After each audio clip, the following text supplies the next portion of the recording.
안녕하세요. 취미로 철학하는 남자입니다. 네, 이번에는 국가 8권 마지막인 참주 정치에 대한 이야기를 해볼까 하는데요. 민주제에서 이제 참주제로 변화하는 과정에 대한 이야기가 나오게 됩니다. 일단은 그 과두제가 망하게 된 이유는 과두제에서 선이라고 취급했던 부 때문인데요. 부에 대한 욕망으로 인해서 빈민과 이제 부자의 양극화가 심각하게 나타났고, 그래서 이제 국가 체제나 이런 것들이 유지되기 힘든 면이 생기게 됐었죠. 게다가 이 빈민들의 불만이 폭발하게 되면서 이제 부자들에게서부터 통치권이 이제 사람들에게 넘어가게 되는 현상이 나타났었죠. 이걸 바탕으로 봤을 때 이제 민주제 역시 민주제가 추구하던 선, 자유로 인해서 망하게 될 것이다 라는 이야기를 하게 되는데요. 그 과정에 대한 얘기를 좀 더 살펴보도록 하겠습니다. 일단 민주제의 이제 그 사회적 상황을 살펴보면요, 통치 행위에서 자유와 권리 보장을 굉장하게 요구를 하게 됩니다.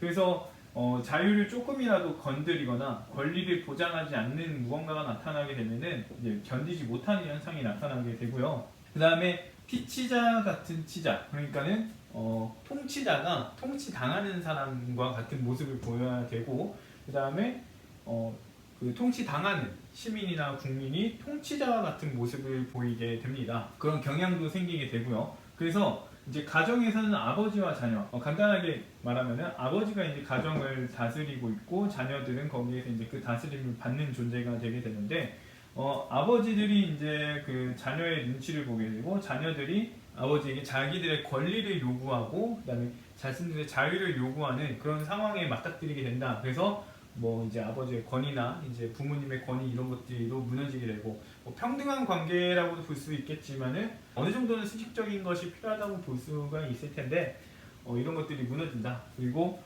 교사, 학생의 경우도 그렇죠. 이제 학생들은 교사의 이제 다스림을 받는 존재들인데 그렇게 되면 안 되고, 교사들은 학생들의 눈치를 보게 되고 학생들은 교사들에게 자기의 권리를 보장을 해야 한다고 이제 요구하게 된다. 마찬가지로 연장자들은 연소자들에게 이제 눈치를 보게 되고, 연소자들은 연장자들에게 자기의 권리와 자유를 보장해달라고 요구하게 되고요. 그 다음에 인간들과 동물의 경우는 이제 좀 생각을 해볼 필요가 있는데, 인간들이 이제 동물을 다스린다라고 이제 보는 입장에서 봤을 때, 그러니까 인간들이 이제 소나 말 이런 개 이런 것들을 다스리잖아요. 다스린다기보다는 뭐 모르네요. 아무튼 내가 그들을 케어한다 이런 느낌이라면은 지금 자유와 권리를 보장해야 되고, 이제 통치자가 피치자 같아야 되고 피치자가 통치자 같아야 되기 때문에 동물들의 권리나 이런 것들을 보장해야 되는 상황에 놓이게 됩니다. 그리고 되려 인간이 이런 동물들의 권리와 보장에 맞춰줘야 되는 이런 상황에 놓이게 된다라고 얘기를 하게 되고요. 마지막에 이제 주인이 노예의 눈치를 보고 노예는 주인에게 권리를 요구해야 된다. 이런 그 민주제의 상황이 놓이게 된다라고 얘기를 합니다. 어느 정도 보면은 지금 우리 민주제의 상황과 좀 약간 유사한 면이 있다고 볼 수가 있을 것 같습니다. 그리고 이제 국민과 외국인이 평등한 상황에 놓이게 되는데, 원래 일반적으로는 국민이 더 우선적인 가치가 있어야 되죠. 외국인보다는 국민이 더 우선적인 가치가 있어야 되고, 외국인은 차선, 그런 것이 있어야 되는데 그런 차이가 없다. 평등을 우선시하기 때문에 이렇게 되어지게 될 수 있다라고 할 수가 있습니다. 근데 사실 이런 뭐 국민과 외국인 중에 뭔가 선택해야 되는 문제에 놓이게 된다면은 국민을 우선시해야만 국가로부터 안정적인 지원을 받기 때문에 국민들이 불만이 없게 되겠죠. 근데 이런 상황이 생겨버리게 된다. 이게 뭐 문제가 없다면 상관이 없겠는데, 만약에 국민들이 왜 우리를 나라의 그 시민들을 살피지 않고 외국인을 살피느냐, 이런 불만이 나올 수 있게 되기 때문에 이런 상황 생기는 것 자체가 좀 문제가 될 수 있죠.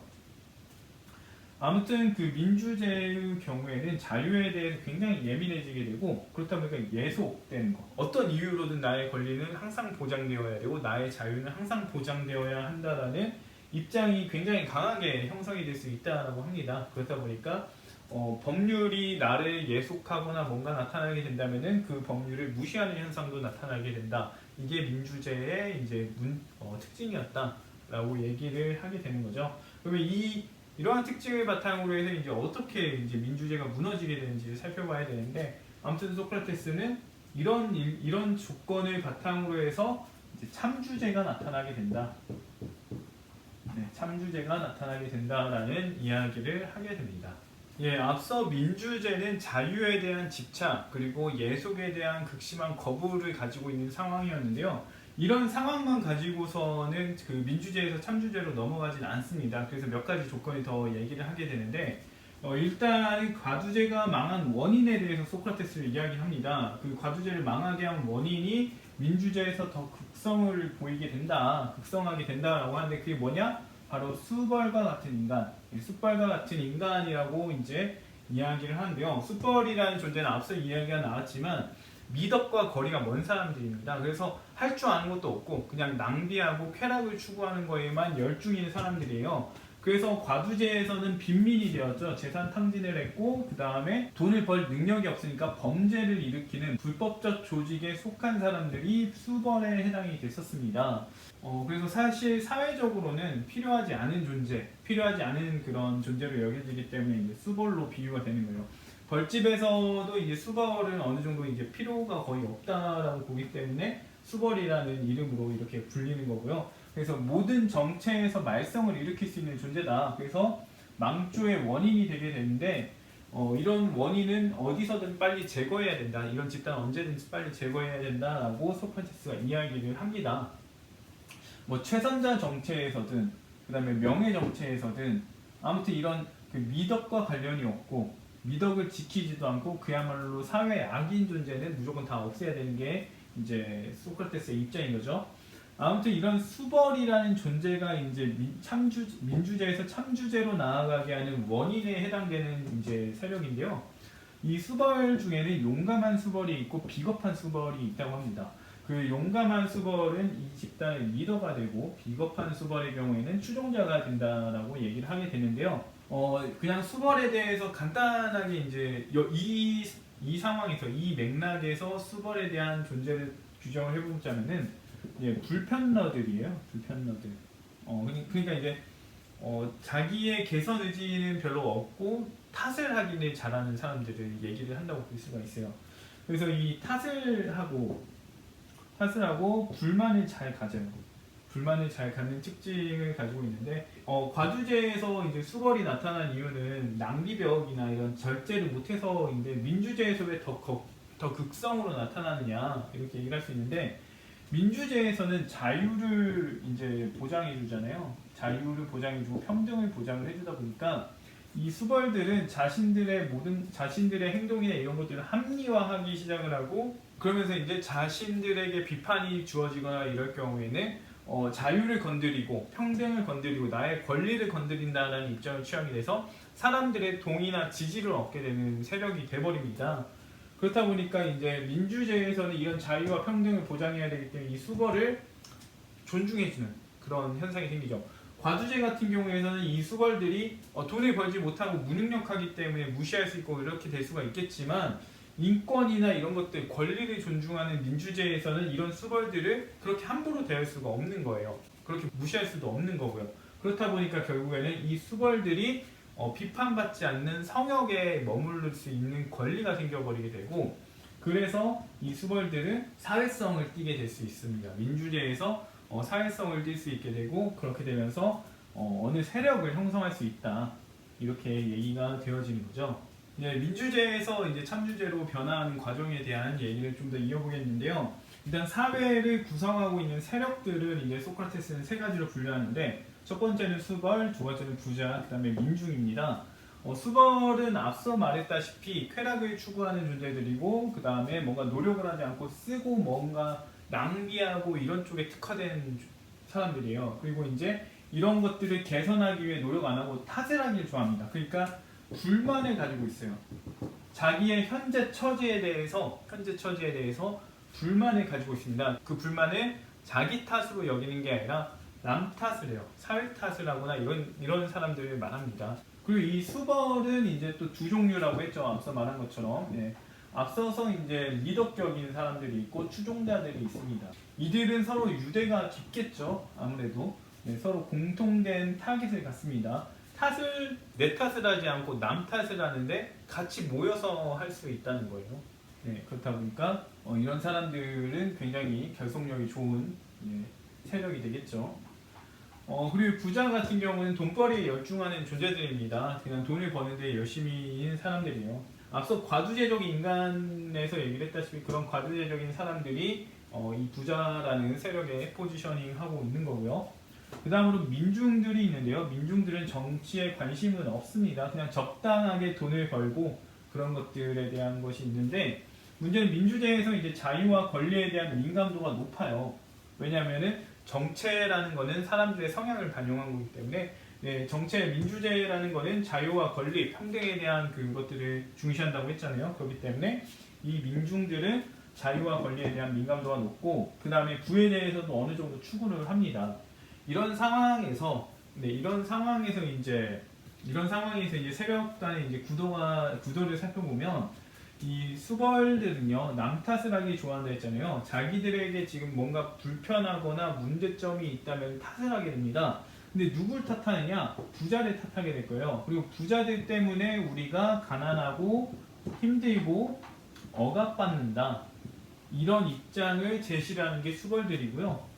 예, 수벌들은 그래서 부자들에게서 우리가 어느 정도 합당하게 뭔가 보상을 받든가 뭘 받든가 해야 한다, 부자들이 이 모든 문제의 원인이다, 이런 얘기를 하는 것이 수벌에 해당이 되고, 민중들은 이 수벌들에 의해서 선동됩니다. 그래, 맞아, 민중들은 그래, 얘네들이 말한 것처럼 부자들이 우리를 돕질 않아, 우리를 도우려고 하지 않고 뭔가를 하지 않아, 얘는 알고 봤더니 악독한 일도 많이 했네, 이러면서 부자들을 공격하게 됩니다. 그럼 부자들은 어떻게 되느냐?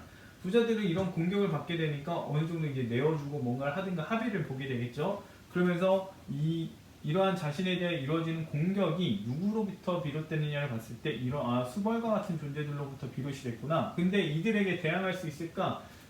대항하기 힘들죠. 왜냐하면 리더와 추종자 세력이 단단하게 있기 때문에 이 부자들은 대항을 하지 않고 어느 정도 맞춰주게 됩니다. 그러면 이들은 그야말로 지도층이 되게 돼버리죠.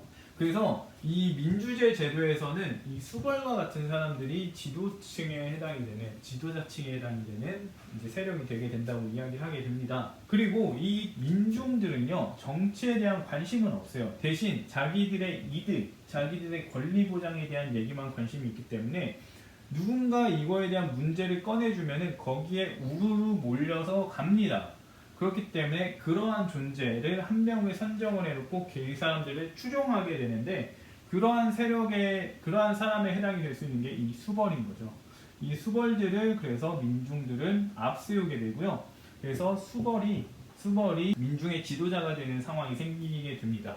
네, 이어서 보면 이 민중의 지도자가 되게 되면은 민중의 지지를 굉장히 많이 받게 되겠죠. 그럼 민중들은 이 지도자의 말에 따라서 여러 행동들을 하게 될 텐데, 그 과정에서 이제 살생결정권과 추방권을 얻게 될 수 있습니다. 그래서 이제 이 지도자는 정적들을 이제 죽이거나 아니면 추방시키는 그런 행동을 하게 됩니다.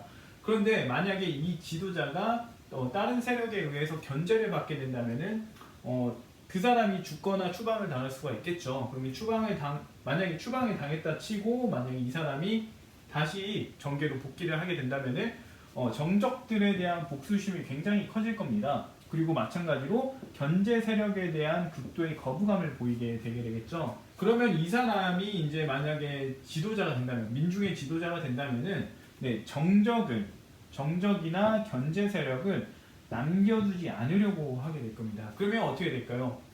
견제하는 세력이 없다라고 한다면은 독재 체제가 된다고 할 수가 있습니다. 그래서 이렇게 해서 독재와 다르게 말하면 참주화가 된다고 합니다. 사실 이러한 소크라테스의 이야기를 살펴보면은 이제 나치 독일이 어느 정도 생각이 날 수가 있는데요. 이제 히틀러 같은 경우가 이제 민중의 지지를 얻는 어떤 그 유대인이라는 이런 세력에 대해서 타겟팅을 하게 되고 선동을 하게 되고, 그러면서 민중의 지지를 얻어서 이제 추방하고 이제 하다가 이제 전쟁을 일으키기도 하고 정적들을 수청하기도 하고 이런 현상들을 일으켰었기 때문에 예시로 이제 한번 생각을 해볼 수가 있게 되겠죠. 이게 참주화다, 이런 식의 참주화를 소크라테스가 이야기를 했다라고 볼 수가 있을 겁니다. 소크라테스는 다음으로 참주의 모습, 참주의 삶에 대해서 이야기를 하게 되는데요. 일단 참주가 된 초기, 그 지도자가 된 초기에는 겸손한 지도자의 모습을 보인다고 합니다. 사람들의 이제 지지를 계속해서 유지를 시켜야 되니까요. 그러면서 이제 정적들을 하나둘씩 제거를 해 나가게 되는데, 모든 정적이 제거가 되고 나면은 전쟁을 일으킨다고 합니다. 그 전쟁을 일으키는 이유는 자기의 통치나 이런 거에 대해서 이제 관심을 갖지 않게 하기 위해 이렇게 정쟁을 일으키기도 하고요. 그래서 이제 계속해서 내가 필요하다, 이런 상황을 내가 있어야만 할 수 있다, 지금 뭐 통치자를 바꾸고 이런 문제는 지금 생각할 문제가 아니다, 이런 식으로 이제 어필을 하기 위해서 전쟁을 일으키게 되고, 이제 또 그리고 이제 정적의 무리들이 있을 거 아니겠습니까? 그러면 이 정적의 무리들을 전쟁 속에서 이제 제거하려고, 전쟁을 하다 보면 이제 죽게 되겠죠. 그러면서 자연스럽게 제거가 되기 때문에 전쟁을 이 두 가지 측면에서 일으키게 된다라고 얘기를 하게 됩니다. 그런데 이런 상황에서 누군가 지적을 하게 되면은 이 지도자는 제거를 하게 된다라고 하게 되는데, 이거 이렇게 지적하는 사람이 없을 때까지 이제 계속해서 제거를 하게 되는데, 이 과정을 정화라고 이제 이야기합니다. 소크라테스가 정화하는 과정이다. 근데 이 정화하는 과정은 이제 부정적인 뉘앙스죠. 그래서 의사가 환자의 몸에서 병을 없애가는 과정이 정화라고 하는데, 이거는 지금 다른 반대의 의미로서 자기의 그 정적을 제거하는 정화이기 때문에 반대의 의미다라고 얘기를 하게 되죠. 독재화하는 과정이다라는 거죠. 이렇게 그 누군가들이 지적했을 때 제거해 나가고 그러다 보면은 이제 대중들, 사람들이 이제 못마땅하게 여기는 경우가 있게 되는데, 대놓고는 못하겠지만 이제 어느 정도 그 지도자를 싫어하는 그런 사람들이 생기겠죠. 그래서 그런 사람들로부터 위험에 노출이 될 수 있기 때문에 경호원들을 이제 참주가, 지도자가 이제 데리고 있게 되는데, 이 경호원으로는 이제 외국 농병과 노예병을 이제 쓴다고 합니다. 왜냐면은 대중들 중에서 이렇게 뽑아버리면은 이제 자기를 해칠 수 있는 위험이 있기 때문에 그런 걸 전혀 하지 않을 사람들, 그런 사람들을 뽑게 돼서 돈이면 되는 사람들과 이제 자유를 주면은 그 일반 시민들과 대척이 되잖아요. 노예들은 일반 시민들과 대척이 되기 때문에 오히려 자유를 주면 내 편이 되지 않겠느냐라고 해서 참주는 이제 외국 농병과 노예병들을 곁에 두고 있는, 그래서 좀 더 그 전문적인 교육을 받는다거나 이제 점잖은 사람이라고 표현이 나오게 되는데, 그런 사람들은 주위에 남아있지 않는 외로운 형국을 보이게 된다라고 소크라테스가 이야기를 하게 됩니다. 예, 이제 참주 정체의 이제 마지막 부분인데요. 이제 참주의 주변인들, 앞서 이제 노예와 이제 용병들만 있다라고 얘기를 했는데, 비극시인도 이제 참주의 주변인으로 이제 자리 잡게 됩니다. 왜 그러냐면 이제 지원을 받아서 이제 생활을 좀 이어보려고 이제 그렇게 하게 되고요. 그래서 어떤 한 그 비극시인은 참주는 현자와 교류하기 때문에 현자다라는 이런 그 참주에 대한 미화하는 작업을 통해서 지원을 받게 됩니다. 그래서 이제 대체로 이제 비극시인들은 참주제와 민주제를 미화하는 작업을 하게 되고요. 이 과정에서 보수와 명예를 얻기 때문에 참주나 이런 사람들의 주변인에 남게 된다라고 얘기를 하게 됩니다. 그리고 이제 그 참주 정치에서 군대 유지를 어떻게 하는지를 살피게 되는데, 일단은 신전이나 부자의 재산으로 유지를 합니다. 그러면서 이제 사람들한테는, 시민들한테는 적은 세금을 부과해서 자기의 이제 지지율을 유지를 하겠죠. 그러다가 이제 신전과 부자가 이제 재산이 모두 소모가 되고 거덜이 나게 되면은 민중에게 과한 세금을 이제 부과하기 시작을 하게 되는데요. 민중들이 당연히 여기에 대해서 불만을 가지게 되고 이제 참주를 교체하자, 이 지도자를 교체하자라고 하겠지만, 문제는 이 참주가 정적들을 다 제거해 놓은 상태이기 때문에 굉장히 강한 세력으로 이제 자리를 잡게 된다는 거예요. 그래서 실질적으로 민중들은 자기의 자유와 자기의 개인적인 이득을 위해서 지도자를 선정을 했는데, 결과적으로는 이 강한 참주에게서 벗어날 방법이 없는 상황이 되기 때문에 참주에 대한 노예가 된다고 해서 소크라테스는 민중들이 자기들의 자유와 권리만 이렇게 찾아다니다가 결국에는 노예가 돼버렸다라고 이야기를 하게 됩니다. 이러면서 이제 민주제에서 참주제로 변화하는 과정, 그것에 대한 얘기와 특징에 대한 이야기를 이렇게 마무리를 짓게 되고 8권이 이렇게 끝이 나게 됩니다.